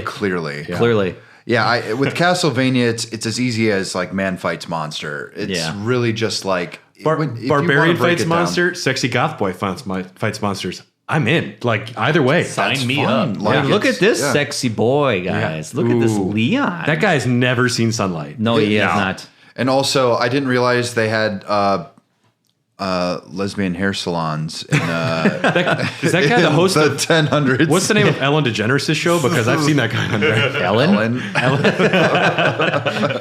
Ellen, Circle of the Moon. I'd watch that. Well, if you're talking about her actual show, that she does it and interviews people, judging by like what goes on backstage. I actually think it is called like Ellen Lament of Innocence because she treats her employees like shit. And next week, we're not done talking about Castlevania. No, sir. No. We will be back, and I will be torturing Tyler and Dylan with the entire timeline explained. Can I leave with the last paragraph of Castlevania? I was going to mention that. Yeah. 1 second. Stoy, where can the people find you? Oh, yeah. I am on the EXPcast. We're a video game podcast also in the Milwaukee area, same as these guys. So we put out episodes every Mondays. You can follow us on Facebook, Twitter, and Instagram at EXPcast. And you can listen to us on pretty much almost every podcast platform. And thanks for Read that us. last paragraph, please. Okay. Taste the sweat dripping into your mouth as you try rescuing yourself from diabolical traps. That is the worst sentence to start something. Wait for it. Taste the sweat dripping into your mouth? Feel the torturous strain on every muscle as you wield again and again sacred weapon power-ups such as Holy Water, the Battle Axe, the Crystal Blade Boomerang, and the Mirror of Truth. But in the end, make sure you've saved enough strength to scream. Taste the sweat. Taste the sweat. Taste the sweat. Oh, salty. Tastes bad. This has been Raw Dogs. Everyone, thanks for listening. We'll see you next time. Thank you so much for having me on. You were great, dude. Thanks for coming. Dude, You're always welcome. anytime you want to be on, man. Appreciate it's perfect. it. Appreciate you guys. HyperX has refined their lightweight Cloud Stinger headset and now proudly presents the evolved Cloud Stinger 2. It still keeps the same rotating ear cups, swivel-to-mute microphone, and comfort, but now adds 2 years of premium DTS Headphone X activation. Get even better in-game audio and a number of other refinements for the low, low price of $50. Available now at HyperX.com.